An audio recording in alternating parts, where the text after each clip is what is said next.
Pour la plupart d'entre nous, le téléphone mobile fait partie de notre vie. Mais je suis sûr que vos esprits curieux se sont toujours demandé comment un téléphone mobile peut téléphoner. Et pourquoi il existe plusieurs générations de communication mobile. Examinons la technologie qui se cache derrière les communications mobiles. Quand vous parlez au téléphone, votre voix est captée par le microphone de votre téléphone. Le microphone transforme votre voix en signal numérique à l'aide d'un capteur MEMS et d'un circuit intégré. Le signal numérisé transforme votre voix sous forme de 0 et de 1. Une antenne à l'intérieur du téléphone réceptionne ces 0 et 1 et les transmet sous forme d'ondes électromagnétiques. Les ondes électromagnétiques transmettent les 0 et les 1 en modifiant les caractères des ondes tels que l'amplitude, la fréquence, la phase ou des combinaisons de celles-ci. Par exemple, dans le cas de la fréquence, 0 et 1 sont transmis en utilisant respectivement les basses et les hautes fréquences.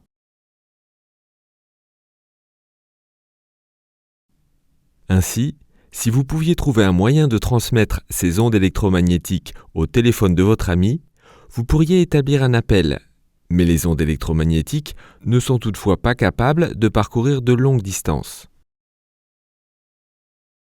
Elles perdent leur puissance en raison de la présence d'objets physiques, d'équipements électriques et de certains facteurs environnementaux. En fait, s'il n'y avait pas de tels problèmes, les ondes électromagnétiques ne se propageraient pas indéfiniment, en raison de la structure incurvée de la Terre.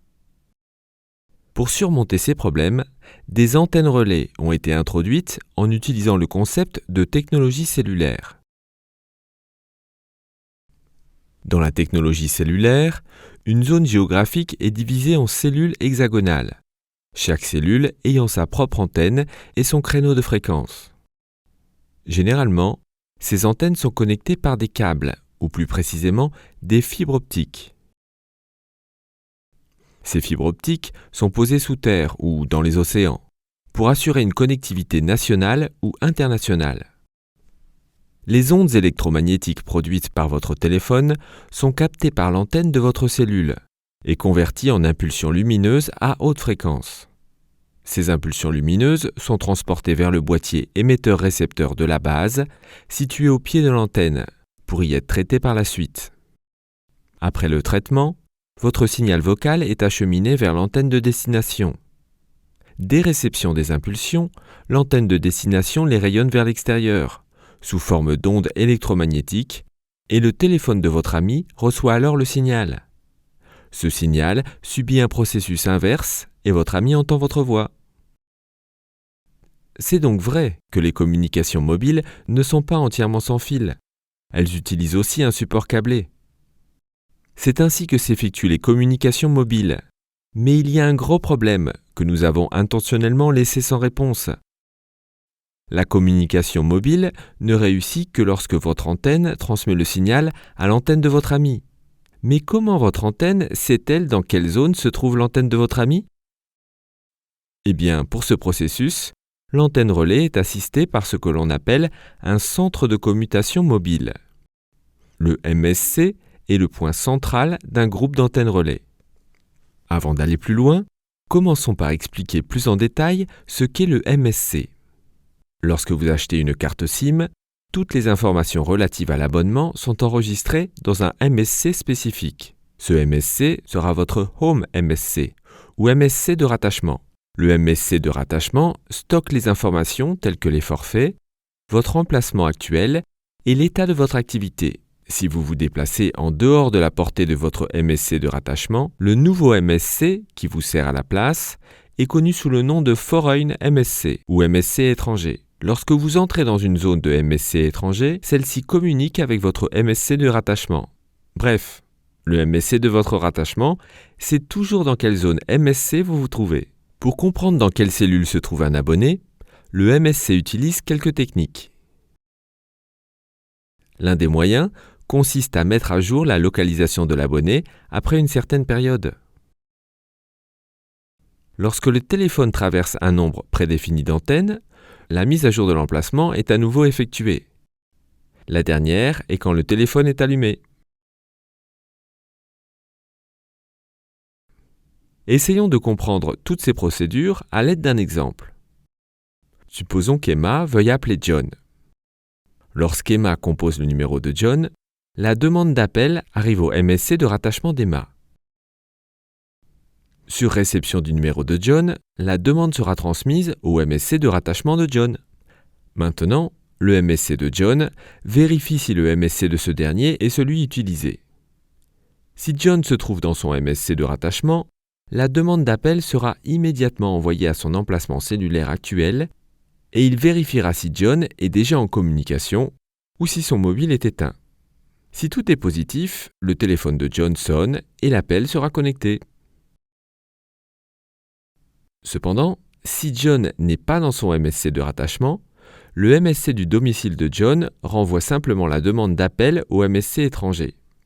Le MSC étranger suivra la procédure expliquée précédemment pour localiser le téléphone de John et établira ensuite l'appel. Voyons maintenant pourquoi le spectre des fréquences est très important dans les communications par téléphone mobile. Pour transférer des 0 et des 1 en communication numérique, une plage de fréquences est attribuée à chaque abonné. Toutefois, le spectre des fréquences disponibles pour les communications mobiles est très limité, et il y a des milliards d'abonnés. Ce problème est résolu à l'aide de deux technologies. 1. La distribution des canaux de fréquences et 2. La technique d'accès multiple. Dans la première technique, des intervalles de fréquences différents sont soigneusement attribués aux différentes antennes. Dans la technique d'accès multiple, cet intervalle de fréquence est réparti efficacement entre tous les utilisateurs actifs dans la zone cellulaire. Maintenant, la bonne question. Pourquoi y a-t-il différentes générations de technologies de téléphonie mobile ? À l'origine, la 1G permettait aux utilisateurs, pour la première fois, de se passer d'un câble pour téléphoner. Mais la 1G présentait deux problèmes majeurs. Le premier problème était que la transmission sans fil était en format analogique. Les signaux analogiques sont facilement altérés par des sources externes. La qualité de la voix et la sécurité étaient donc médiocres. Le deuxième problème était qu'il utilisait la technique d'accès multiple par répartition en fréquences, qui utilisait le spectre disponible de manière inefficace. Ces facteurs ont ouvert la voie à la deuxième génération des communications mobiles. La 2G utilisait des technologies numériques à accès multiple, à savoir la technologie TDMA ou CDMA. La deuxième génération a également lancé un service de données révolutionnaire, les SMS et la navigation Internet. La technologie 3G s'est concentrée sur une vitesse de transfert de données plus élevée. Pour ce faire, elle a utilisé la technique d'accès multiple WCD et a augmenté la bande passante. La 3G à une vitesse de 2 mégabits par seconde a permis le transfert de données pour des utilisations telles que le GPS, les vidéos, les appels vocaux, etc. La 3G a été un grand pas en avant dans la transformation du téléphone de base en smartphone. La 4G a ensuite atteint la vitesse de 20 à 100 mégabits par seconde, ce qui convient aux films et à la télévision haute résolution. Cette vitesse plus élevée a été rendue possible grâce à la technologie d'accès multiple OFD et à la technologie MIMO. MIMO utilise plusieurs antennes récepteurs à l'intérieur des téléphones mobiles et des antennes relais. La prochaine génération de communication mobile, 5G, qui sera bientôt déployée, utilisera la technologie MIMO améliorée et les ondes millimétriques. Cela permettra une connectivité transparente pour assurer la connexion Internet des objets, comme les voitures autonomes et les maisons intelligentes. Aimeriez-vous savoir comment fonctionne un écran tactile ? Regardez cette vidéo.